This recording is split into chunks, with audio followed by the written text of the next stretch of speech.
Gold trusted gold buyers తాకట్టులో ఉన్న బంగారాన్ని విడిపించి ఈ రోజు ఉన్న మార్కెట్ ధరకే కొనబడును. మరిన్ని వివరాలకు సంప్రదించండి 77710720. పాకిస్తాన్లోని ఉగ్రవాద సంస్థల మీద ఆపరేషన్ సింధూర్ చేసిన నేపథ్యంలో నిన్న ఉదయం నుండి దేశవ్యాప్తంగా సంబరాలు చేసుకుంటున్నారు. ముఖ్యంగా ఎవరైతే ఉగ్రవాదులు పెహల్గాంలో 27 మందిని పట్టున పెట్టుకుని చంపేశారో వాళ్ళని ప్రతీకారంగా తీసుకున్న నేపథ్యంలో ఆపరేషన్ సింధూర్ చేసిన నేపథ్యంలో దేశవ్యాప్తంగా సంబరాలు జరుగుతుంది. ఈరోజు విజయవాడలోని మహమ్మద్ షిబ్లీ ఆధ్వర్యంలో కొంత నగర ప్రజలందరికీ కూడా స్వీట్లు పంచి సంబరాలు చేసుకున్న పరిస్థితి ప్రస్తుతం మా షిబ్లీ ఉన్నారు మాట్లాడుతూ. సరే, ఎలా చూస్తారంటే పాకిస్తాన్లో ఉగ్రవాద సంస్థల మీద చాలా స్పష్టంగా చెబుతున్నారు, మీరు ఆ దేశంలోని అమాయక పౌరులను చంపారు, మేము పాకిస్తాన్లో ఎవరిని చంపలేదు, ఉగ్రవాద సంస్థల మీద దాడులు చేశామని దేశం సంబంధించి కానీ రక్షణకు సంబంధించినటువంటి అధికారులు చెప్తున్నారు. ఇప్పుడు దేశవ్యాప్తంగా ఒక సంబరం చేసుకుంటే ఎలా చూస్తారు? 100% ఇది సంబరాలు చేసుకున్నటువంటి పరిస్థితేనండి. ఎందుకంటే మేము ఏదైతే నాతో జరిగినటువంటి అన్యాయానికి నేను ప్రతీకారం తీర్చుకుంటే కనుక నాకు ఏ రకమైనటువంటి సాటిస్ఫాక్షన్ ఒక మనిషికి ఉంటుందో అదేవిధంగా ఈ రోజున 140 కోట్ల మంది భారతీయులకి అటువంటి సాటిస్ఫాక్షన్ ఉంది. ఎందుకంటే ఇంత దారుణమైనటువంటి చర్య వారి యొక్క మతాన్ని అడిగి, వారి యొక్క కులాన్ని అడిగి, లేకపోతే నువ్వు వెళ్ళి మోదీకి చెప్పుకో అని చెప్పేసి జిప్పులో ఓపెన్ చేసి, లేకపోతే కలమా చదవమని చెప్పేసి ఏదైతే కుట్ర పాకిస్తాన్ చేసిందో ఆ కుట్రని వి యాజ్ ఏ ఇండియన్స్ ముస్లిమా, హిందువా, లేకపోతే ఆ పార్టీయా ఈ పార్టీయా కాదు, ఇక్కడ యాజ్ ఏ ముస్లింగా కాదు, లేకపోతే యాజ్ ఏ హిందూగా కాదు, యాజ్ ఏ ఇండియన్గా దీన్ని తిప్పికొట్టడం జరిగింది. కాబట్టి ఇది మట్టుకు ఖచ్చితంగా ప్రతి భారతీయుడు కూడా ఇక్కడ భారతదేశంలో నివసిస్తున్నటువంటి 140 కోట్ల మందికి ఇది పండగ లాంటి వాతావరణం అండి. దేశాన్ని యుద్ధానికి సిద్ధం చేస్తున్నారు, మాక్ డ్రిల్ నిర్వహించడం కానీ దేశవ్యాప్తంగా అలర్ట్ చేయడం కానీ, ఒకవేళ ఇన్ కేస్ యుద్ధం అనేది వస్తే పరిస్థితులు ఎలా ఉంటాయి అనుకుంటున్నారు? సార్ చూడండి, యుద్ధం అయితే ఇది కాదు, మేము యుద్ధం కోరుకోవట్లేదు అని చెప్పేసి చాలా స్పష్టంగా విదేశాంగ సెక్రటరీ గారు చాలా స్పష్టంగా నిన్న ఇచ్చినటువంటి ఇంటర్వ్యూ, ఆయన ఇచ్చినటువంటి ఇంటర్వ్యూ మాటల్ని కనుక మీరు ఒక్కొక్క వర్డ్ని గమనించండి.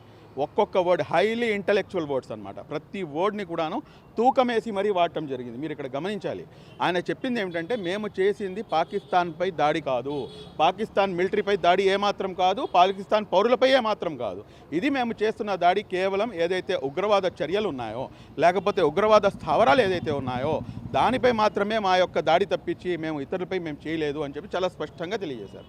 కాబట్టి ఇక్కడ మనం అర్థం చేసుకోవాల్సినటువంటి అవసరం చాలా సుస్పష్టంగా ఉంది. ఇది పాకిస్తాన్ ఏంటంటే మొత్తం ప్రపంచం యొక్క సింపతిని ఆకట్టుకోవడానికి, లేకపోతే దొంగ అని చెప్పేసి అరిచినట్టుగా వీళ్ళు చేస్తున్నటువంటి పని. దేశంలో ఇంకా పాకిస్తాన్కి అనుకూలంగా మాట్లాడేవాళ్ళు, లేకపోతే పాకిస్తానే యుద్ధంలో గెలవాలి, యుద్ధం వస్తే పాకిస్తాన్కి, ఇలా రకరకాల మాట్లాడుకునే వాళ్ళు ఉండవు, వాళ్ళ గురించి ఏం చెప్పి? సార్, మొన్న బీహార్లో 2 వ్యక్తులు వాళ్ళ ఆధార్ కార్డులు నేను మీకు పంపిస్తాను.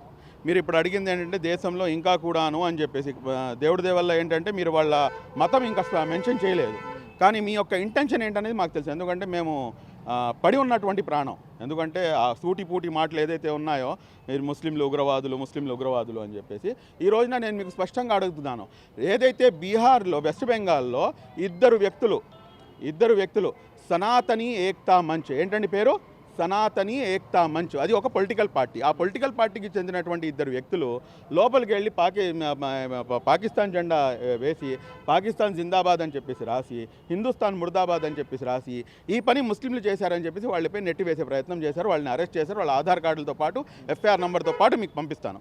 నాకు ఈ దేశంలో గత 24 గంటల్లో ఏ ఒక్క ముస్లిం అయినా కానీ ఈ రకంగా చేశాడని చెప్పేసి తీసుకొచ్చి నాకు ఆధారాలతో పాటు చూపించండి, వాడిని చెప్పు తీసి కొట్టి వాడిని ఈ దేశం నుంచి బయటికి పంపించేద్దాం.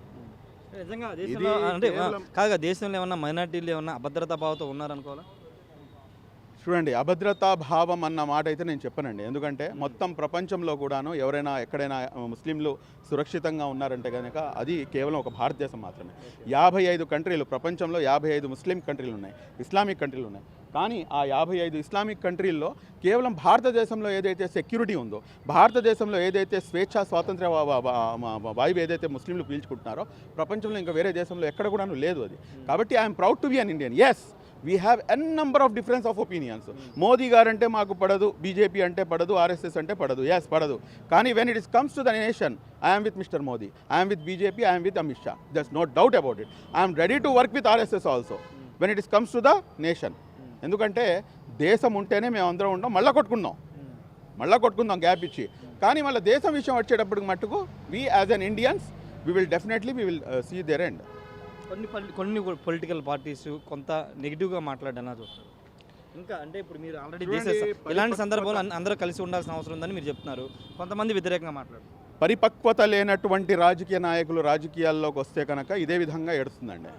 కనీసం జ్ఞానము, కనీసం బుద్ధి, కనీసం ఏం మాట్లాడుతున్నాం మనం అనేది తెలియకుండా ఏది పడితే అది మాట్లాడేసే ప్రయత్నం చేస్తే కనుక ఇలాగే నవ్వుల పాలవుతారు. ఇక్కడ మీరు స్పష్టంగా చూడాల్సిన అవసరం ఏంటంటే, ఎవరైతే పాకిస్తాన్ని ఏదైతే కుట్ర పన్నిదో ఆ కుట్ర ఏమిటంటే దేశాన్ని విచ్ఛిన్నం చేయాలి. ఆ దేశాన్ని విచ్ఛిన్నం చేయాలంటే కనుక ఏదైతే భిన్నత్వంలో ఏకత్వం ఉందో ఆ భిన్నత్వంలో ఏకత్వాన్ని తుడిచిపెట్టేయాలి. ఇక్కడ అది తుడిచిపెడితేనే పాకిస్తాన్ అక్కడ సక్సెస్ అవుతుంది. ఎందుకంటే వారు చేయలేరు, 24 అవర్స్లో వారిని ఇది చేసేయగలం. కానీ వారు చేసేటటువంటి కుట్ర ఏమిటంటే ఏదో రకంగా ఇక్కడ ఇంటర్నల్ డిస్టర్బెన్స్ తీసుకొని రావాలి. ఇప్పుడు వారు అక్కడ హిందువులు లేరా పాకిస్తాన్లో హిందువులు ఉన్నారు కదా, చంపుకోవాలంటే అక్కడే చంపుకోవచ్చు కదా. ఇక్కడ వచ్చి నువ్వు హిందువా ముస్లింవా అని చెప్పేసి అడిగి మరీ చంపాడంటే దానికి ఉన్నటువంటి అంతర్యం ఏంటనేది అర్థమవుతుంది కదా మీకు. దాని తర్వాత పాకిస్తాన్ సెనేటర్ అక్కడ పాకిస్తాన్ పార్లమెంట్లో నుంచొని తను 2 విషయాలు వ్యాఖ్యానించింది. నంబర్ 1 ఏంటంటే బాబ్రీ మసీదుని మేము మళ్ళా పునర్నిర్మిస్తాము, దాని తర్వాత ఆసిఫ్ మునీర్ వచ్చేసి ఇక్కడ నమాజ్ ఆచరిస్తాడు అని చెప్పేసి. మేము ఇక్కడ గాజులు తొడుక్కొని కూర్చున్నామా? మేము ఎప్పుడైతే బాబ్రీ మసీద్ యొక్క తీర్పు వెలువడించడం జరిగిందో భారతదేశంలో ఉన్నటువంటి ముస్లింలు దాన్ని మేము స్వాగతించలేదు, ఇవాళ కూడా స్వాగతించలేదు, కానీ గౌరవించడం మా యొక్క బాధ్యత. ఎందుకంటే సుప్రీంకోర్టు అత్యున్నతమైనటువంటి న్యాయస్థానం ఇచ్చినటువంటి తీర్పు, ఈ తీర్పుకి వ్యతిరేకంగా నువ్వు లఫుడ్గాడు నువ్వు ఎవడు మాట్లాడటానికి? పాకిస్తాన్ మీకెందుకు అంటే they want to create some problem over in ఇండియాలో ఒక ప్రాబ్లం క్రియేట్ చేద్దామని చెప్పేసి వారి యొక్క కుట్ర. నంబర్ 3rd పాయింట్, ఇదంతా కూడా మీకు కన్ఫర్మ్ ఎక్కడ ఇద్దంటే వారు మాట్లాడుతుంది పైపెచ్చి ఏంటంటే ఏదైతే సిక్కులు ఉన్నారో ఆ సిక్కుల గురించి మాట్లాడతారు. ఏంటంటే సిక్కులు మా దేశంపై దండయాత్రకి రారు. ఎందుకు రారే అంటే కనుక సిక్కులు వారి యొక్క మత పెద్ద ఏదైతే ఉన్నారో గురునానక్ గారి యొక్క జన్మస్థలం పాకిస్తాన్లో ఉంది కాబట్టి మాపై వారు యుద్ధానికి రారు అని చెప్పేసి. కానీ భారతదేశం ఏం చేసింది? భారతదేశం దానికి ధీటైనటువంటి జవాబు ఇచ్చింది. ఒక ముస్లిం మహిళ, రెండోది ఒక సిక్కు మహిళ, ఇద్దరు కలిసి ఈ ఆపరేషన్ సింధూర్ని లీడ్ చేశారు. That is India. And India యొక్క ఏదైతే ప్లూరలిజం ఉందో ఇది దీని నుంచే బయటకు పడుతుంది. కాబట్టి ఎవరైతే ఇక్కడ ఉండి ముస్లింలు ఉగ్రవాదులు లేకపోతే ముస్లింలందరూ ఉగ్రవాదులు అని చెప్పేవాళ్ళు పాకిస్తాన్ టెర్రరిస్టులకి అమ్ముడుపోయిన నా కొడుకులు అని చెప్తాను నేనైతే.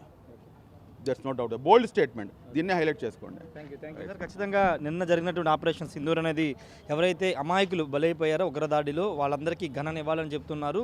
ఇలాంటి సందర్భంలో దేశం గురించి అంటే ఇలాంటి యుద్ధ సమయంలో కానీ శత్రు దేశాలు దండయాత్ర చేసినప్పుడు ఖచ్చితంగా అందరూ కలిసి ఒకే మాట మీద ఒకే తాటి మీద నిలబడాల్సిన అవసరం ఉంది. పార్టీలు, మతాలు, కులాలు పక్కన పెట్టి అందరూ దేశం కోసం నిలబడాల్సిన అవసరం ఉందని మహమ్మద్ ఫరూక్ షిబ్లీ చెప్తున్నారు. కెమెరా పర్సన్ శ్రీనివాస్తో రాజేష్, RTV, విజయవాడ నుండి.